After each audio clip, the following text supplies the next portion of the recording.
The Lord. जय मसीह की। खुदा के बेटे यीशु मसीह नासरी के नाम में आप सबको मेरा सलाम। मैं अपने खुदा का शुक्र अदा करता हूँ आज फिर एक नए दिन के लिए और इस वक्त के लिए जो खुदा ने हमारी ज़िंदगी में बख्श दिया। आए मेरे साथ खुदा के कलाम में से ज़बूर की किताब साम 50 वर्स नंबर 14 और 15 मैं आपके साथ पढ़ना चाहूँगा। खुदा के कलाम में लिखे कि खुदा के लिए शुक्रगुजारी की कुर्बानी गुजरान और हक ताला यानी प्रभु के लिए अपनी मन्नतें पूरी कर और मुसीबत के दिन मुझसे फरियाद कर, मैं तुझे छुड़ाऊंगा, तू मेरी तमजीद करेगा। खुदा उनका जिंदगी बख्श पाक कलाम का पढ़ा सुना चाहना हम सबों के लिए बाइस बरकत हो। आप आमीन कह सकते हैं। हम अपने खुदा का शुक्र अदा करते हैं कि जो शुक्रगुजारी के लायक है और जो आज हम खुदा के कलाम में से पढ़ रहे हैं वो शुक्रगुजारी के बारे में खुदा का बंदा हमें बताता है कि खुदा के लिए शुक्रगुजारी की कुर्बानी गुजरान, शुक्रगुजारी की कुर्बानियां उसके हुजूर में हम चढ़ाएं अपने लबों से, अपनी जिंदगी से, अपने टाइम से उस खुदा को और उसके बेटे यीशु को इज्जत और जलाल हम लायक तौर से दें। और लिखा है कि और हक ताला यानी कि प्रभु के लिए अपनी मन्नतें पूरी करें। जो हम अपने मुंह से बात निकालते हैं, जो हम उससे प्रॉमिस करते हैं कि ऐ खुदा तू मुझे ये मैं काम करना चाहता हूँ कि तू खुदा मेरी हेल्प कर, तू मेरी मदद कर, तो खुदा आपकी मदद करता है। खुदा का पाक रूह आपको गाइड करता है और वो काम आपका हो जाता है। तो यहाँ पर इसीलिए लिखा है कि अगर तू कोई मन्नत मानता है तो उसको पूरी कर। जब तू पूरी करता है तो खुदा तुझे उसका एक लेवल और खुदा आपको ऊपर लेकर जाता है ताकि आपकी और ज़्यादा तरक्की हो, खुदा में आप और ज़्यादा खुश रहें और शुक्रगुजारी की कुर्बानियाँ उसके हुजूर में चढ़ाते रहें। हम अपने खुदा का शुक्र अदा करते हैं जब देखते हैं कि मन्नत के बारे में जब हम देखते हैं और शुक्रगुजारी के लिए देखते हैं, दुआ के लिए देखते हैं, तो हमें बाइबल मुकद्दस में सबसे पहले जो है वो हन्ना का एक करैक्टर जो हमें दिखाई देता है, वो हमें सही तौर पे बताता है कि उसने जो मन्नत मानी और उसने पूरी की। पहला सैमुएल और उसका पहला बाब और उसकी 11वीं आयत, first Samuel chapter 1 verse number 11 में लिखा है, और उसने मन्नत मानी यानी हन्ना ने और उसने मन्नत मानी और कहा, ए रबुलफाज, अगर तू अपनी लोंडी की मुसीबत पर नजर करे और मुझे याद फरमाए और अपनी लोंडी को फरामोश ना करे और अपनी लोंडी के फजंदे नौरीना बख्शे, तो मैं उसे जिंदगी भर के लिए खुदावंद को नजर कर दूंगी और उस तरह उसके सर पर फिर कभी ना फिरेगा।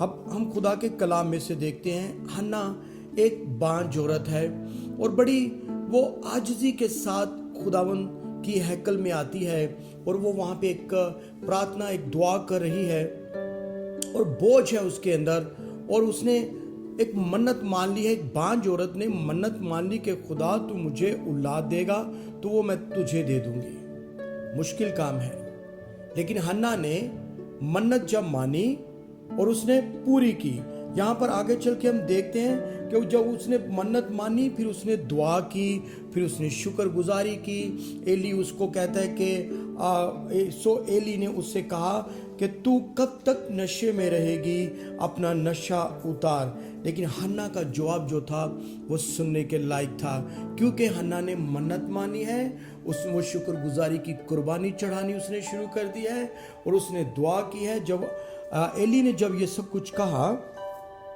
तो हन्ना ने जवाब दिया, नहीं ऐ मेरे मालिक, मैं तो गमगीन औरत हूँ। मैंने ना कोई नशा पिया, पर खुदावंद के आगे अपना दिल उंडेला है। उसने अपने प्रभु, अपने खुदा के आगे अपना दिल उंडेल दिया है कि खुदा तू मैं बांझ हूँ, लेकिन मैं जानती हूँ कि तू औलाद दे सकता है, और जब तू मुझे औलाद देगा तो मैं खुदा वो तुझे ही दे दूंगी। और एली जब उसने अपना दिल उंडेला और एली उसको कह रहा है कि तू नशे में है, कहती नहीं, मैं नशे में नहीं हूँ, मैंने तो अपना दिल उंडेला है। उसकी दुआ जो है उसने अपने खुदा के आगे की है और आगे लिखा है कि तू अपनी लोंडी को, हन्ना कहती है कि तू अपनी लोंडी को खबीस औरत ना समझ, मैं तो अपनी फिक्रों और दुखों के हजूम के बाइस अब तक बोलती रही। कहती कि मैं बोलती रही हूं खुदा कि तू मुझे औलाद दे। उसने मन्नत मानी है, और जब उसने मन्नत मानी है तो जब एली ने सब सुना तो एली ने कहा, तब एली ने जवाब दिया, तू सलामत जा और इस्राएल का खुदा तेरी मुराद जो तूने उससे मांगी है पूरी करेगा।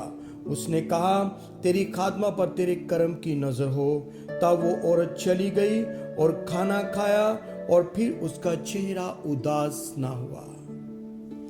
जब खुदा के बंदा ने उसको कहा कि इस्राएल का खुदा तुझे औलाद बख्शेगा, तू सलामत चली जा, वो शक किए बगैर शुक्रगुजारी की कुर्बानी चढ़ाकर अपने उदास फेस जो लेकर आई थी, अब वो एक रौनक वाले चेहरे के साथ वापस लौट रही है।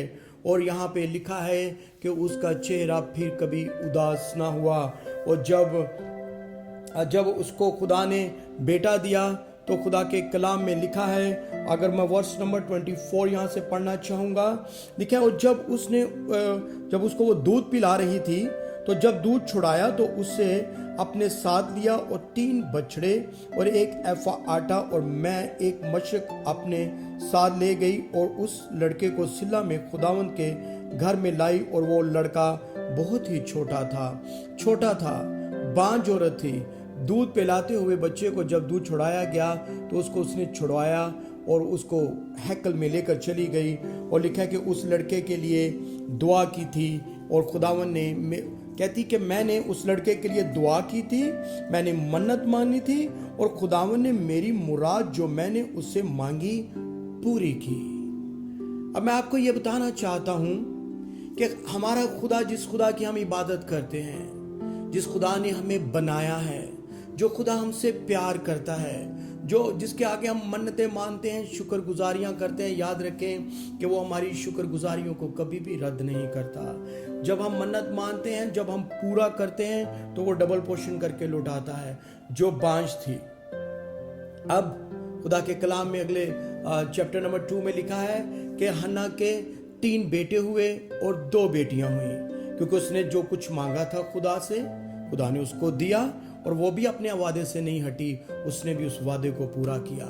इसीलिए खुदा ने, फिर वो माँ बनी, फिर बांझपन जाता रहा, फिर वो खुदा के कलाम में कहती कि मेरा सींग खुदा ने ऊंचा किया है, खुदा ने मुझसे रुसवाई को दूर किया है। अगर आज जब हम खुदा के पास आते हैं, खुदा के हजूर में झुकते हैं, खुदा के नाम की तारीफ और तमजीद करते हैं और खुदा से कहते हैं कि खुदा तू मेरा ये काम कर, तो मैं तेरे लिए ये करूँगा।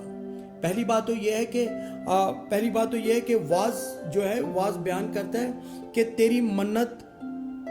तेरा मन्नत ना मानना इससे बेहतर है कि तू मन्नत माने और अदा ना करे। मन्नत मानना कोई बहुत जरूरी बात नहीं है, अच्छा है कि आप ना माने, लेकिन जब आप मान लेते हैं कि खुदा तू मेरे लिए ये बड़ा काम करेगा, तो मैं तेरे लिए उसमें से छोटा सा ये काम करूंगा, तो जब वो वक्त आता है तो हम वो छोटा काम भी नहीं कर पाते। इसीलिए हम अपनी उन्हीं मुश्किलात में घिरे रहते हैं, क्योंकि वाज सुलेमान नबी लिखता है, जो हिकमत जो खुदा ने उसको दी है उसके मुताबिक कहता है, तेरा मन्नत ना मानना इससे बेहतर है कि तू मन्नत माने और उसे अदा ना करे। इसीलिए जरूरी यह है कि आप शुक्रगुजारियां चढ़ाते रहें, अपने होठों का फल अपने दिल की गहराई से, जैसे हन्ना ने भी दुआ की और उसने दिल की गहराई से उसने कहा कि मैंने तो अपना दिल उंडेला है। इसी तरह जब हम भी अपना दिल उंडेल देंगे, अपने खुदा के हजूर में मन्नत मानेंगे और पूरी करेंगे। लेकिन मैं ये आपको नहीं सिखा रहा, ना कह रहा कि आपने मन्नत माननी है, लेकिन मानते हैं तो उसको ज़रूर पूरा करें। अगर नहीं मानते तो कोई बात नहीं, क्योंकि आज हम शुक्रगुजारी करते हैं, क्योंकि हम जब शुक्रगुजारी करते हुए पूरे दिल से उसके पास आते हैं तो हमारा खुदा हमारी दुआओं को सुनता है। क्योंकि जब हम अमाल की किताब और उसके 18 बाब की 18वीं आयत में जब हम देखते हैं तो वहाँ पे पालूस रसूल के बारे में भी लिखा है कि पालूस ने भी मन्नत मानी थी और उसने उस मन्नत को पूरा किया। आज हमें, जैसे हमने ऊपर खुदा के कलाम में ज़बूर 50 उसकी 14 और 15 आयत में पढ़ा कि खुदा के लिए शुक्रगुजारी की कुर्बानी गुजरान और हक ताला के लिए अपनी मन्नतें पूरी कर। और मुसीबत के दिन खुदा कहता है कि तू मुझसे फरियाद कर, मैं तुझे छुड़ाऊंगा, तू मेरी तमजीद करेगा, तू मेरा बेटा होगा, मैं तेरा बाप होऊंगा, और सारा कुछ जो कुछ तूने मेरे बेटे तू मुझसे मांगा है मैं तुझे अता करूंगा। हमें वफादार रहने की ज़रूरत है, हमें खुदा के कलाम को पूरा करने की ज़रूरत है, हमें खुदा में आज जाने की ज़रूरत है, ताकि हम पूरे दिल से अपने खुदावंद खुदा की इबादत करें और उसके नाम की तारीफ़ और तमजीद करते हुए आगे बढ़ते चले जाएं, और खुदा का बेटा यीशु मसीह नासरी हमारी ज़िंदगियों से इज़्ज़त और जलाल पाए। खुदावंद आपको बरकत दे। मैं चाहता हूँ कि आएँ, हम अपने पाक हाथों को उठाएं, अपनी आंखों को बंद करें। मैं आपके लिए दुआ करना चाहता हूँ। आसमान और ज़मीन के खुदा, मैं तेरे बेटे यीशु मसीह नासरी के नाम में बाप तेरे चरणों में आता हूँ, और मैं अपने तमाम इन सुनने वाले बहन भाइयों के लिए, बेटे बेटियों के लिए खुदावंद यीशु के नाम में बरकत और सलामती की दुआ करता हूँ। आए खुदा, तू इनकी दिल की मुरादों को पूरा कर, और जो कुछ इन्होंने मन्नत में माना है वो ये पूरा कर सकें। और खुदावन, जैसे तूने हन्ना को डबल पोर्शन करके लुटाया है, उसी तरह से खुदा तो इनको भी लुटा, और हमारी शुक्रगुजारियाँ खुदावन तेरे हजूर में इसी तरह से हम चढ़ाते रहें और तुझे इज्जत और जलाल देते रहें। खुदावन, तू हमारे साथ होना, हमारी रहनुमाई करना और मदद करना। जिंदा खुदा, मैं तेरे बेटे अपने मुनज्जी यीशु मसीह नासरी के नाम में तेरे लोगों के लिए बरकत और सलामती की दुआ करता हूँ। अपने लोगों को कसरत से बरकत दे, किसी चीज़ की कमी ना हो, और तेरा बेटा जलाल पाए। जिंदा खुदा, तेरे बेटे अपने मुनज्जी यीशु मसीह के नाम से हम सब कुछ मांगते और पा लेते हैं। आमीन। God bless you all. खुदा आप सबको बरकत दे।